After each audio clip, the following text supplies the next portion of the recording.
বিসমিল্লাহির রহমানির রহিম। সুপ্রিয় শিক্ষার্থীবৃন্দ, আশা করি তোমরা ভালো আছো। তোমাদেরকে এর আগেও একদিন পড়িয়েছিলাম পরমাণুর মডেল ও নিউক্লিয়ার পদার্থবিজ্ঞান। সেদিন তোমাদের পরমাণুর মডেলগুলো সব গণনা করেছিলাম, অর্থাৎ তোমার থমসনের পরমাণু মডেল, রাদারফোর্ডের পরমাণু মডেল, বোরের পরমাণু মডেল, এগুলো এদের ব্যর্থতা সফলতা সবই পড়ানো হয়েছে। আজকে তোমাদেরকে আমি পড়াবো যে টপিকসগুলো, সেগুলো একটু বলে দিচ্ছি। প্রথমেই হলো বোরের মডেল অনুসারে হাইড্রোজেন পরমাণুর ব্যাসার্ধ, এর শক্তি রাশিমালাটা নির্ণয় করব। তারপর আমরা পড়ব নিউক্লিয়াসের গঠনটা, নিউক্লিয়াসের ব্যাসার্ধ, নিউক্লিয়াসের ঘনত্ব, নিউক্লিয় বল, লাস্টে আমরা পড়ব তেজস্ক্রিয়তা। আচ্ছা, তো শুরু করছি আজকের পড়া। হাইড্রোজেন পরমাণু তোমাদেরকে আগেই বলেছিলাম যে সবচেয়ে সরল পরমাণু হলো হাইড্রোজেন পরমাণু। হাইড্রোজেন পরমাণু নিউক্লিয়াসে থাকে শুধু হলো প্রোটন, আর বাইরের শেলে থাকে হলো ইলেকট্রন। একমাত্র হাইড্রোজেন পরমাণুতেই দুটো কণা থাকে নিউক্লিয়াসে, পরমাণুতে নিউক্লিয়াসে থাকে শুধু একটা কণা। আর ওভারঅল নিউক্লিয়াসে অন্যান্য পরমাণুর ক্ষেত্রে আমরা জানি নিউক্লিয়াসের ভেতর থাকে হলো নিউট্রন এবং প্রোটন, কিন্তু হাইড্রোজেন পরমাণুর ক্ষেত্রে নিউক্লিয়াসে শুধু থাকে প্রোটন, নিউট্রনটা থাকে না। তাহলে হাইড্রোজেন পরমাণু হলো সবচেয়ে সরল পরমাণু এবং এর পারমাণবিক সংখ্যা হলো হাইড্রোজেনের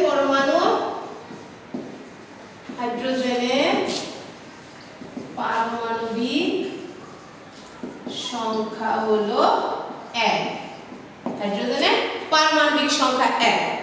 এই পরমাণুতে একটা প্রোটন থাকে আর বাইরের শেলে থাকে ইলেকট্রন। একটা প্রোটন থাকে হলো নিউক্লিয়াসের ভেতর আর বাইরের শেলে থাকে হলো ইলেকট্রন।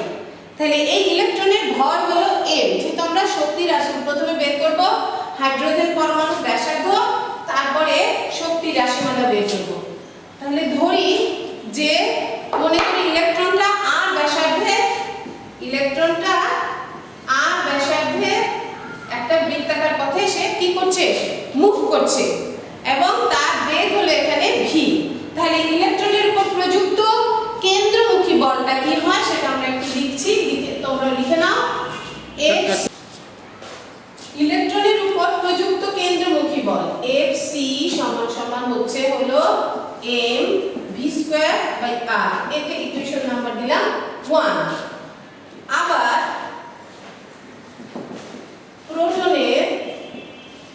প্রোটনের আধান বা চার্জ বলো, আধানই এবং প্রোটন ও ইলেকট্রনের মধ্যকার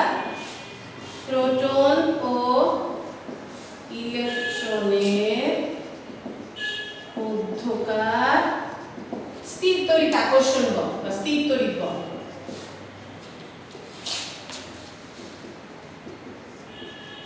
বল Fe সমান আমরা জানি 1/4 পাই এপসাইলন নট e²/r। এটা ইকুয়েশন আমরা দিলাম 2। তাহলে Fc ইলেকট্রনের উপর কেন্দ্রমুখী বল হচ্ছে mv²/r, আর F হলো আমরা জানি যে এই স্থির তড়িৎ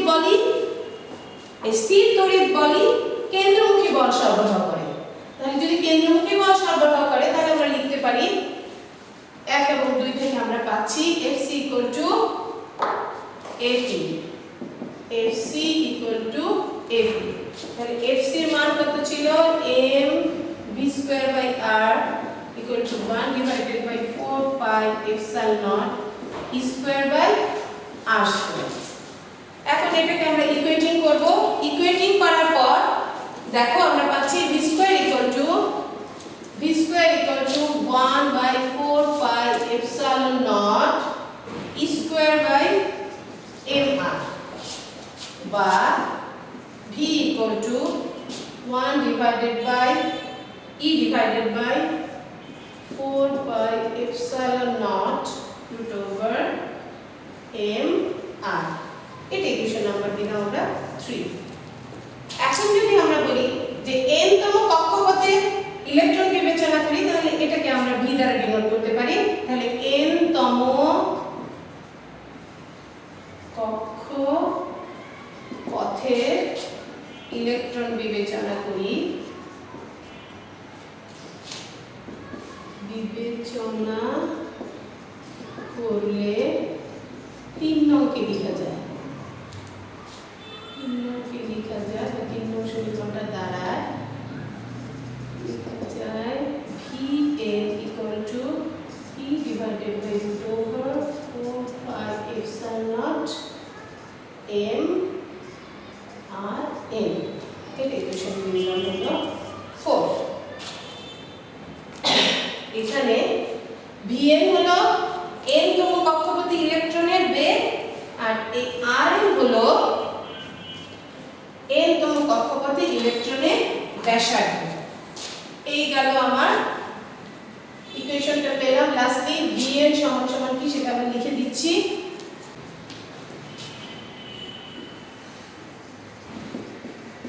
আমরা জানি ইলেকট্রনের কৌণিক বেগ, কৌণিক ভরবেগ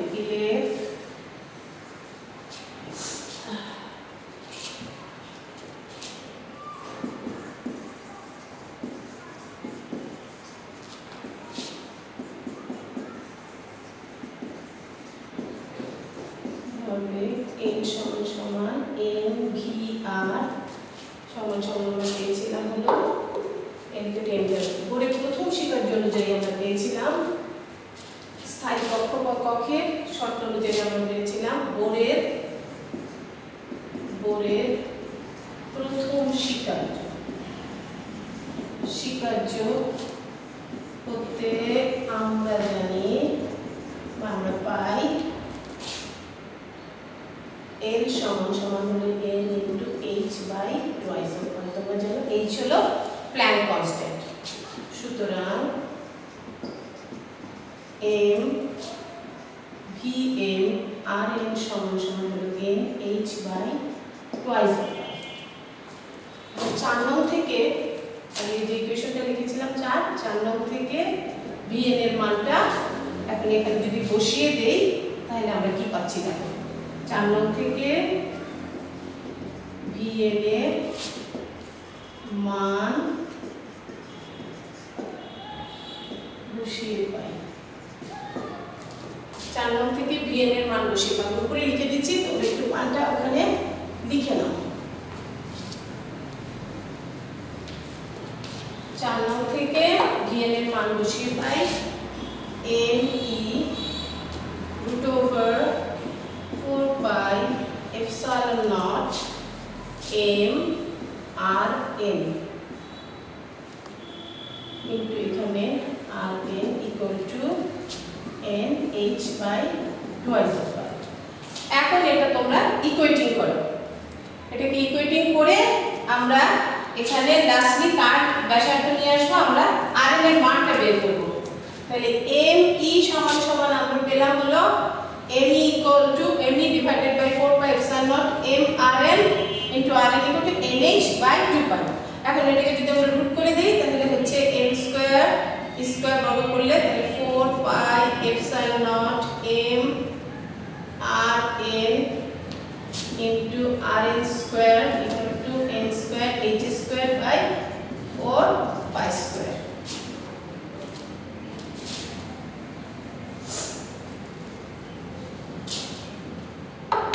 তাহলে সবগুলোকে এখন ইকুয়েটিং করে আমরা লাস্টলি Rn সমান সমান পাচ্ছি কি দেখো। Rn সমান সমান পাচ্ছি হলো এখানে কাটাকাটি যাচ্ছে m স্কয়ার এখানে n একটা থেকে যাচ্ছে, তাহলে আমরা লাস্টলি পাচ্ছি n square h square pi m e square. আমরা কি পেলাম, Rn এর মান পেলাম Rn equal to n square h square pi m e square. এটাকে দিলাম আমরা ইকুয়েশন নাম্বার 5। এখন n সমান সমান যদি আমরা 1 ধরি তাহলে ইকুয়েশনের রূপ কি দাঁড়ায় দেখো। n equal to 1 ধরলে আমরা পাচ্ছি R1 সমান সমান পাচ্ছি হলো n এর মান 1 square that means 1 h square divided by pi m e square. তাহলে R1 এর মান আমরা পেয়ে গেলাম, অর্থাৎ প্রথম কক্ষপথের ব্যাসার্ধ পেয়ে গেলাম R1 equal to h square pi m e square. Okay, এখন আর কি বলা হয়, R1 কে বলা হয় বোরের তোমার প্রথম কক্ষপথের ব্যাসার্ধ, বা এটাকে হাইড্রোজেন পরমাণুর ব্যাসার্ধ বলা হয়। এখন ডান দিকের রাশিগুলোর মান বসিয়ে আমরা R1 এর মানটা বের করতে পারি। R1 এর মানটা আমি একেবারে লিখে দিচ্ছি, তোমরা একটু লিখে নাও। R1 এর মানটা আসতেছে আমাদের R1, ডান পাশে যদি সবগুলোর মান বসাই, কি কি মান বসাবো এখানে দেখো, H হলো প্ল্যাঙ্কের ধ্রুবক, M হলো তার ভর, ইলেকট্রনের ভর, ইলেকট্রনের তোমার চার্জ সংখ্যা, এগুলো সব লিখলে লাস্টে আমরা যে ইকুয়েশনটা পাই সেটা থেকে R1 এর মান pi 0.53 into 10 to the power minus 15 metre, বা এটাকে আমরা লিখতে পারি, সরি 10 টু দি পাওয়ার 15 না, 10 to the power minus 10 metre. তাহলে R1 সমান সমান আমরা পাচ্ছি 0.53 ডিগ্রি অ্যাংস্ট্রম। এই R1 এর সাহায্যে যদি এখন আমরা 5 নম্বর যে ইকুয়েশনটা লিখেছিলাম, R1 সমান সমান কি ছিল, h square epsilon pi m e square, h square epsilon not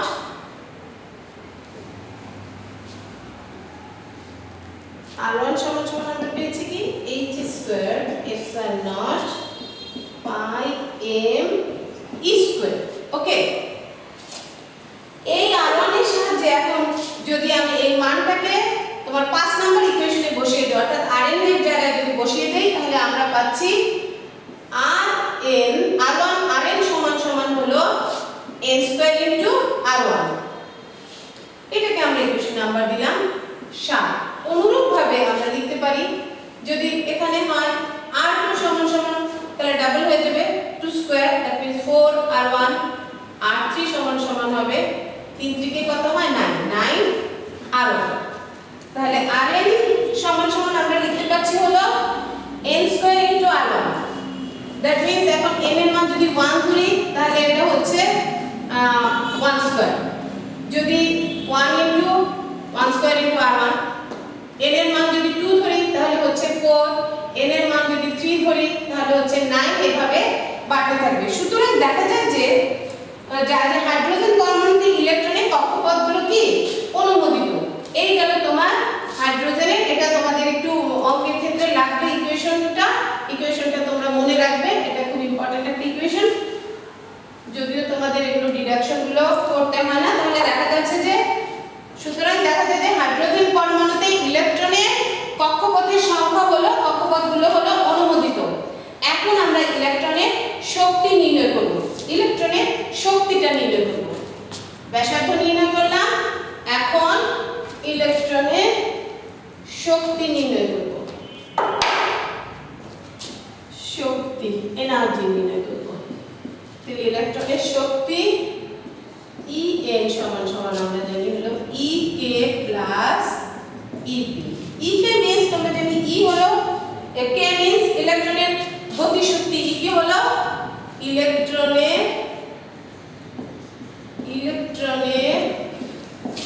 গতি শক্তি সমান সমান হলো Ek। তাহলে Ek সমান সমান আমরা জানি Ek ইকুয়াল টু, যে কোনো পদার্থের গতি শক্তি আমরা জানি ইলেকট্রনের গতি শক্তি half m v square, half m v square, তাহলে v স্কয়ার n তম, তাহলে হাফ m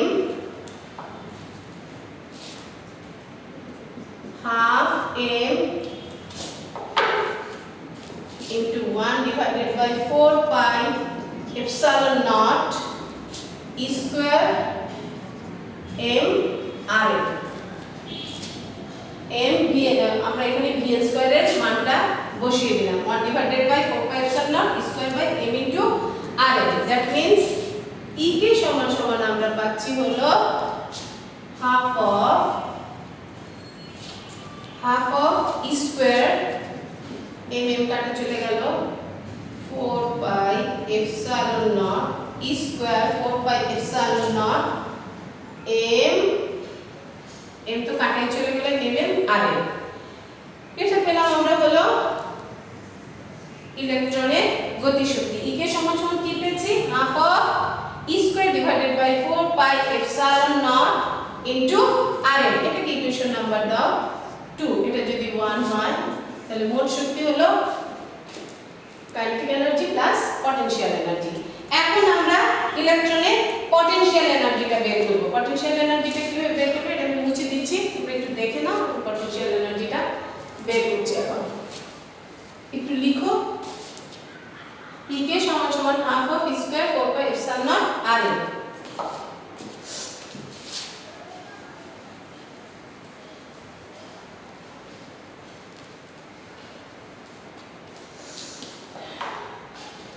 তাহলে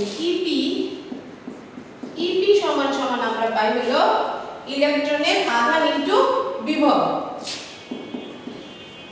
ইলেকট্রনের আধান মানে চার্জ, ইলেকট্রনের চার্জ ইনটু বিভব। দ্যাট মিন্স ইলেকট্রনের চার্জ, ইলেকট্রন যেহেতু নেগেটিভ চার্জ E আর এটা হলো V। এখন আমরা মান বসিয়ে দেই। minus 1 divided by 4 pi epsilon naught E square by RL, E square by RL। তাহলে EP সমান সমান আমরা পাচ্ছি হলো minus 1 divided by 4 pi epsilon naught E square by RL। এখন মোট শক্তিটা বের করি। E কে আগে বের করলাম, এখন বের করলাম EP। এখন En সমান সমান আমরা লিখব। ওকে, আরেকবার একটু তোমরা দেখে নাও। EP সমান সমান আমরা পেলাম 1 divided by 4 pi epsilon naught E square by RL। তাহলে মোট শক্তি En সমান সমান এখন কি হচ্ছে দেখি।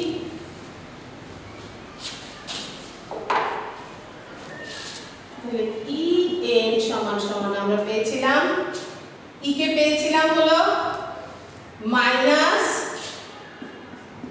half of 1 divided by 4 pi epsilon naught 1 divided half of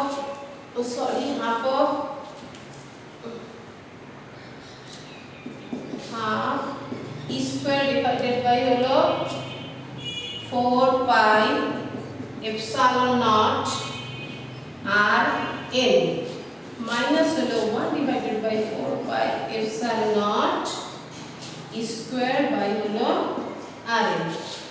এখন এটা থেকে এটা বিয়োগ করলে আমরা কি পাচ্ছি? Half of E square divided by 4 pi epsilon naught RN minus 1 by 4 pi epsilon naught E square by RN। বিয়োগ করলে দেখা যাচ্ছে এখানে মান আসতেছে হলো minus half of 1 divided by 4 pi epsilon naught E square by RN।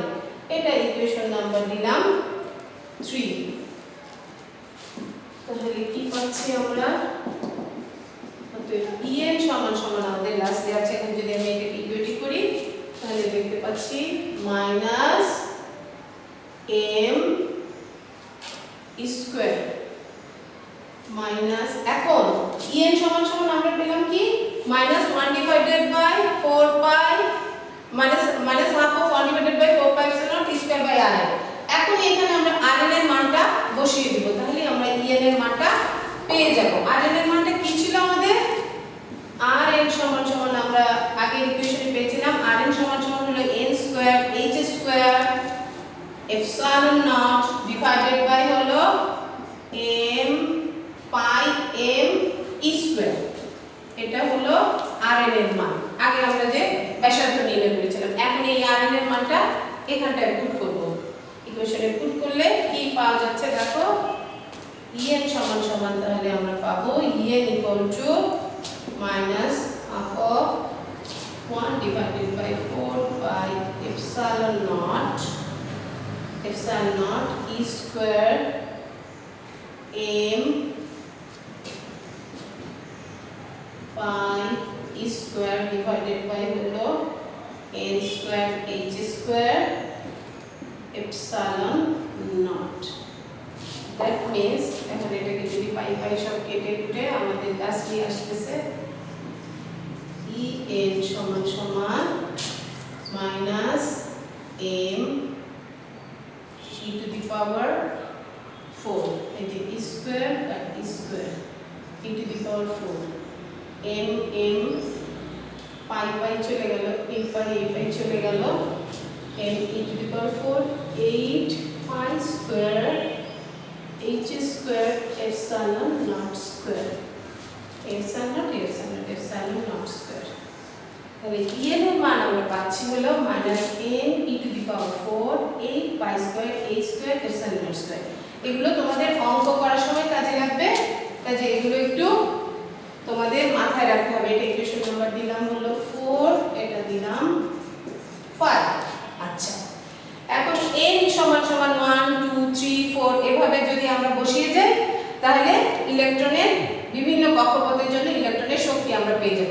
এই equation থেকে একটা জিনিস দেখতে পাচ্ছ যে ইকুয়েশনে কিন্তু নেগেটিভ সাইন ইউজ করা হচ্ছে, প্রথমেই নেগেটিভ সাইন ইউজ করা হচ্ছে, অর্থাৎ কোন পরমাণুর মোট শক্তি সর্বদাই কি হয়? নেগেটিভ। অর্থাৎ এটা অসীমের দিকে ইলেকট্রনকে সরিয়ে নিতে হলে তাহলে কাজ করতে হবে। অসীমের শক্তির পরিমাণ 0, এর অর্থ হলো ইলেকট্রন পরমাণুতে কি অবস্থায় আছে? আবদ্ধ অবস্থায় আছে। এখন যদি n = 1 হয় তাহলে এখান থেকে আমরা এই প্রথম কক্ষপথে শক্তির মানটা কি করব?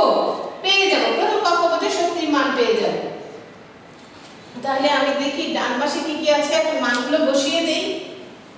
মানগুলো বসিয়ে দিলেই আমরা পেয়ে যাব E1 এর মান। E1 n সমান সমান 1 ধরলাম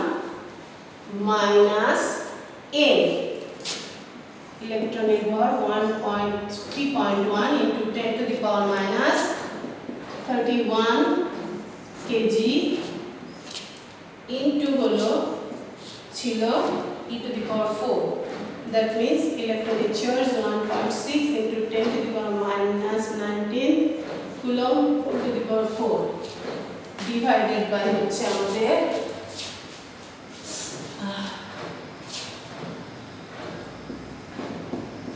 divided by হলো 8 এর পর কি ছিল?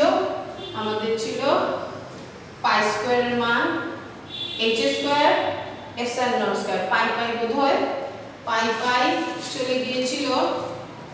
আমাদের আসছিল লাস্টলি আসছিল ইকুয়েশনটা En সমান সমান m(e⁴ 8n square h square n square h square, এটা n স্কয়ার, n এর মান হলো এখানে 1, দ্যাট মিন্স তাহলে হচ্ছে 1 স্কয়ার ইনটু h এর মান, h হলো প্ল্যাঙ্ক কনস্ট্যান্ট 6.63। এটা তোমাদের মুখস্থ রাখতে হবে, এটা অঙ্কতে আসে অধিকাংশ ক্ষেত্রে প্ল্যাঙ্ক কনস্ট্যান্টের মান অঙ্কেতে দেওয়া থাকে না, তোমাদের এটাকে মাথায় রাখতে হবে। 6.63 into 10⁻34 joule second, 6.63 10⁻34 joule second whole square. তারপর হলো এপসাইলন নট এর মান 8.85 ইনটু 10⁻12। এটা একটা একটু দেখে নাও, coulomb square per newton per metre square whole square. এই সবগুলো মান বসে এগুলোকে ক্যালকুলেট করলে আমরা লাস্টলি পাই ইলেকট্রনের শক্তি 13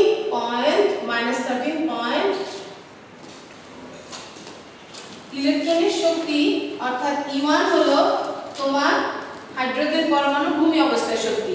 আমি যে ডান পাশে রাশিগুলোর মান বসিয়ে আমরা দেখতে পাচ্ছি E1 এর মান আসছে 13.6 ইলেকট্রন ভোল্ট। এখন n সমান সমান যদি 1 ধরি তাহলে 5 নম্বর ইকুয়েশন থেকে আমরা পাচ্ছি E1 = -m(e⁴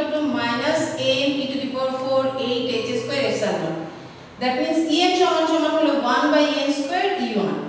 তাহলে সেক্ষেত্রে আমরা এখানে পাচ্ছি E2 সমান সমান কি হচ্ছে, এখানে যদি বসাই n এর মান 2, দ্যাট মিন্স 1/4 ইনটু E1। অনুরূপভাবে n এর মান যদি 3 বসাই তাহলে 1/3 স্কয়ার, দ্যাট মিন্স 1/9 E1। এভাবে আমরা ইলেকট্রনের শক্তি বিভিন্ন শক্তি স্তরের কক্ষপথের শক্তি আমরা নির্ণয় করতে পাচ্ছি। ওকে, তাহলে এই পর্যন্ত তোমাদের দেখালাম যে হাইড্রোজেন পরমাণুর ব্যাসার্ধ এবং ইলেকট্রনের শক্তি রাশিমালা আমরা পেয়ে গেলাম। এখন আমরা করব তোমার নিউক্লিয়াসের স্ট্রাকচারটা, নিউক্লিয়াসের গঠন। রাদারফোর্ডের পরমাণু মডেল অনুযায়ী নিউক্লিয়াসের স্ট্রাকচারটা ছিল এরকম, দেখো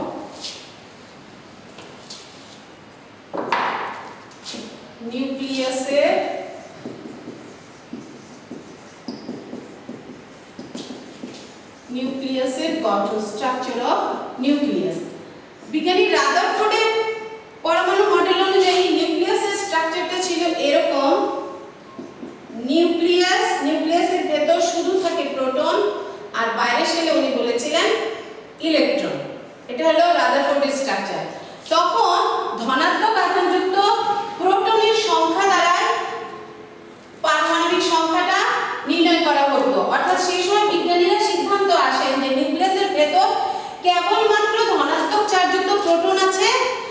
তার বাইরের শেলে আছে নেগেটিভ চার্জযুক্ত ইলেকট্রন। এবং কোন মৌলের পারমাণবিক সংখ্যাটা কেবল তার পারমাণবিক সংখ্যা নির্ধারণ করা হতো যে প্রোটনের সংখ্যা দ্বারা। প্রোটন সংখ্যা পরিবর্তিত হলে পারমাণবিক সংখ্যা পরিবর্তিত হয়ে যায়। কিন্তু হাইড্রোজেন ছাড়া বাকি অন্য পরমাণুর ক্ষেত্রে আমরা জানি যে নিউক্লিয়াসের ভেতর কি কি থাকে। আমরা জানি নিউক্লিয়াসের ভেতর থাকে নিউট্রন এবং প্রোটন, আর বাইরের শেলে থাকে ইলেকট্রন, নিউট্রন এবং প্রোটন। এই নিউট্রনটা অর্থাৎ রাদারফোর্ড পর্যন্ত কিন্তু তখন শুধু প্রোটন আর ইলেকট্রনের কথাই বলা হয়েছিল, কিন্তু 1932 সালে বিজ্ঞানী চ্যাডউইক নিউক্লিয়াসের ভেতর নিউট্রনের অস্তিত্ব আবিষ্কার করেন। আবিষ্কার করার ফলে তাহলে নিউক্লিয়াসের গঠনের যে ধারণাটা সেটা পাল্টে গেল। অর্থাৎ নিউক্লিয়াসের ভেতর থাকে নিউট্রন আর প্রোটন, আর বাইরেতে থাকছে হলো ইলেকট্রন। এই নিউট্রন হলো চার্জলেস বা চার্জহীন, প্রোটন হলো পজিটিভ চার্জযুক্ত, পজিটিভ চার্জ, আর ইলেকট্রন হলো নেগেটিভ চার্জযুক্ত। এই হলো কি নিউক্লিয়াসের স্ট্রাকচার। এখন দেখা যাচ্ছে যে একটা নিউক্লিয়াসকে আমরা কিভাবে লিখতে পারি। একটা নিউক্লিয়াসে অবস্থিত ধনাত্মক চার্জযুক্ত যে প্রোটন আছে সেটাকে আমরা একটা সংকেত দ্বারা কিভাবে লিখি সেটা আমি একটু লিখে দিচ্ছি। নিউক্লিয়াসে অবস্থিত ধনাত্মক আধানযুক্ত প্রোটনের সংখ্যাকে বলা হয় পারমাণবিক সংখ্যা। একে Z দ্বারা কি করা হয়, প্রকাশ করা হয়। Z means পারমাণবিক সংখ্যা। তারপর আমরা আবার লিখতে পারি এ হলো ভর সংখ্যা। ভর সংখ্যা কি? ভর সংখ্যা হলো তোমার নিউট্রন এবং নিউক্লিয়াসে অবস্থিত নিউক্লিয়াসে যে দুটো কণা থাকে, একটা হলো নিউট্রন আর একটা হলো প্রোটন। এই দুটোর মোট সংখ্যাকে আমরা বলি ভর সংখ্যা। ওকে কি দ্বারা প্রকাশ করা হয়? এ দ্বারা প্রকাশ করা হয়। এ দ্বারা প্রকাশ করা হচ্ছে হলো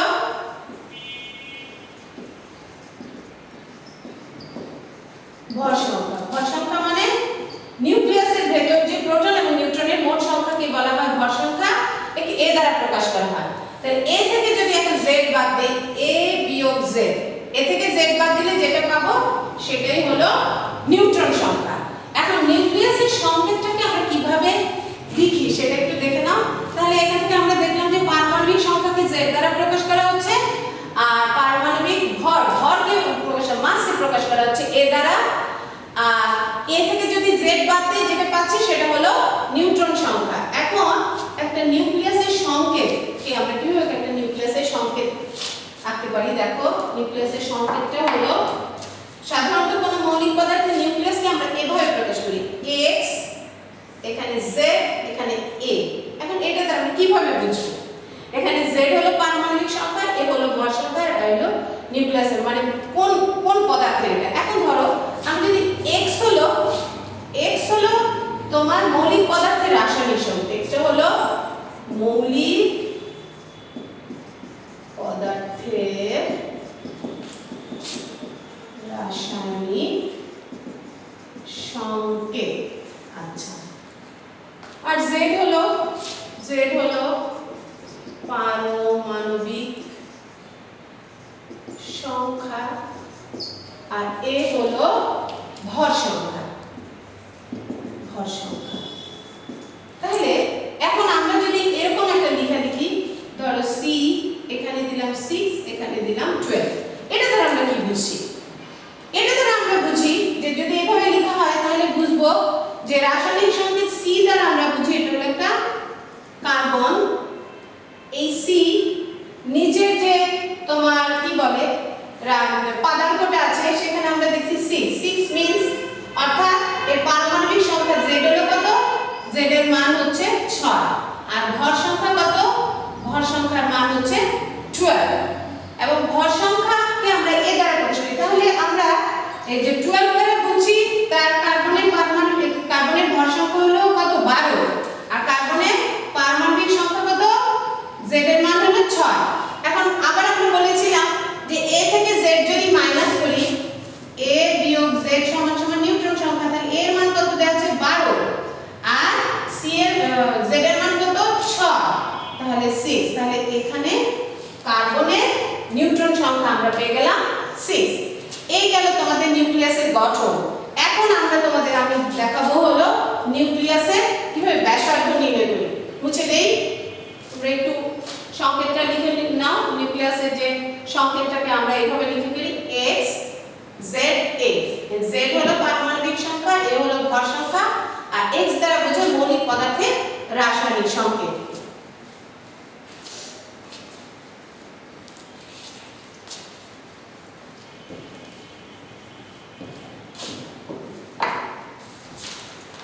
নিউক্লিয়াসের ব্যাসার্ধ, নিউক্লিয়াসের ব্যাসার্ধকে যদি আমরা r দ্বারা ডিনোট করি, নিউক্লিয়াসের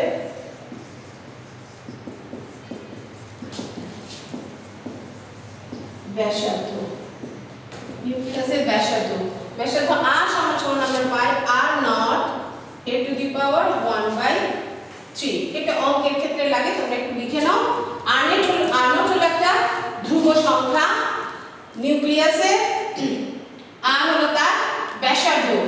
আর বিভিন্ন মৌলের নিউক্লিয়াসের ব্যাসার্ধ বিভিন্ন হয়, তবে দেখা যায় যে বিভিন্ন নিউক্লিয়াসের জন্য r নটের মানটা তেমন কোনো একটা খুব একটা বেশি পরিবর্তিত হয় না। এর পরিমাণ সকল ক্ষেত্রেই দেখা যায় 1.2 into 10 to the power -15 metre, বা এটাকে এইভাবে লেখা যায় 1.2 fm, বা এটাকে বলা হয় ফেমটোমিটার।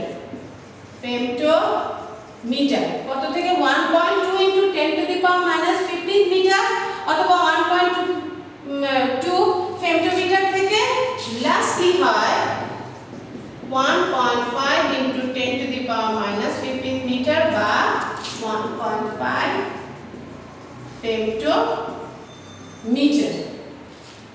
এখন r নট কে যদি আমরা একটা ধরে নেই, r নট সমান যদি আমরা ধরি যে 1.4 femtometer, তাহলে ইউরেনিয়ামের ক্ষেত্রে আমরা 238 ইউরেনিয়ামের ক্ষেত্রে ব্যাসার্ধ আমরা বের করতে পারি। ইউরেনিয়ামের ব্যাসার্ধ পাই কিভাবে, r equal to 1.4 into 10 to the power -15 meter into 238 to the power 1/3। এটাকে ক্যালকুলেশন করলে লাস্টলি আমরা পাই এই ইউরেনিয়ামের ব্যাসার্ধ হলো 8.67 fm। এভাবে আমরা নিউক্লিয়াসের ব্যাসার্ধ নির্ণয় করতে পারি, এই r equal to r naught a to the power 1/3। এখন আমরা করব, তোমাদের পড়াবো হলো নিউক্লিয়াসের ঘনত্ব। নিউক্লিয়াসের ঘনত্বটা আমরা কিভাবে নির্ণয় করি, নিউক্লিয়াসের ঘনত্ব বের করব। এগুলো সব অঙ্কের ক্ষেত্রে লাগে।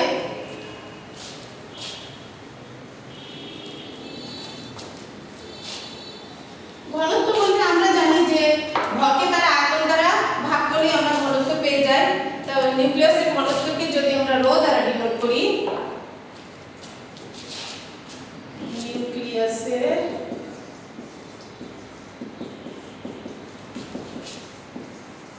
ঘনত্ব, তাহলে কোন একটা নিউক্লিয়াসের ভর ও তার আয়তনের অনুপাতকেই আমরা বলি নিউক্লিয়াসের ঘনত্ব, রো দ্বারা ডিনোট করি। Rho equal to m/v। m হলো তার ভর আর v হলো তার আয়তন। এখন আমরা জানি নিউক্লিয়াসের ভেতর কি থাকে, নিউক্লিয়াসের ভেতরে থাকে হলো নিউট্রন এবং প্রোটন, এদেরকে একত্রে বলা হয় কি নিউক্লিয়ন। এটা আমরা আগে পড়েছি। তাহলে rho equal to m/v। m means m into a। m হলো এখানে স্মল m হলো নিউক্লিয়নের গড়, আর a হলো নিউক্লিয়ন সংখ্যা। তাহলে ক্যাপিটাল M সমান আমরা পাচ্ছি m into a divided by হলো v, তাই তো। এখন v আয়তন, গোলকের আয়তন আমরা কত জানি, তাহলে m a 4/3 pi r cube. আবার r সমান আমরা জানি, আগে পড়লাম m a divided by 4/3 pi r সমান জানি হলো r not a to the power 1/3 whole cube. That means এখানে যদি লিখি পাচ্ছি rho equal to thrice m divided by হলো 4 pi r naught cube। এক নং সমীকরণ থেকে আমরা যদি ইকুয়েশন নাম্বার 1 দেই তাহলে দেখতে পাচ্ছি এক নং সমীকরণ থেকে দেখা যায় নিউক্লিয়াসের ঘনত্ব এর ভর সংখ্যার উপর নির্ভরশীল, ফলে নিউক্লিয়াসের সকল নিউক্লিয়াসের ঘনত্ব প্রায় কি হয়, একই হয়। সকল নিউক্লিয়াসের ঘনত্ব প্রায় একই। এখন আমি এই মানটা একটু বের করে দিচ্ছি, ডান পাশে এদের মানগুলো বসিয়ে আমরা কি পাই দেখো।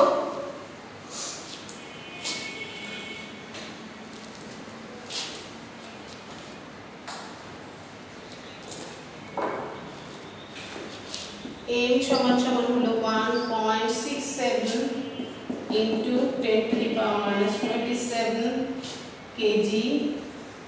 তারপর r naught সমান সমান আমরা জানি 1.4 fm, বা এটাকে আমরা যদি মিটারে কনভার্ট করি 1.4 into 10 to the power minus 15 metre.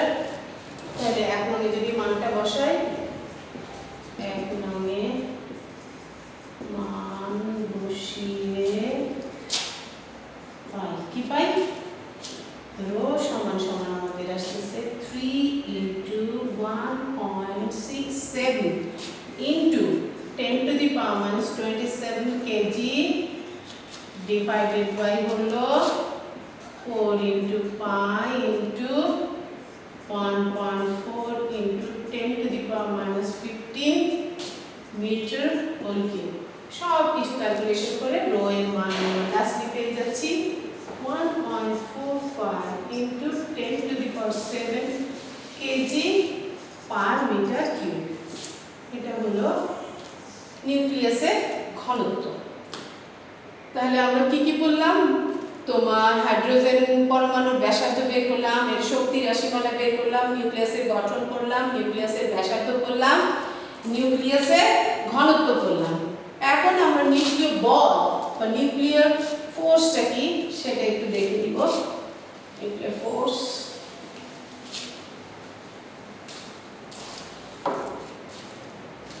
নিউক্লিয় বল,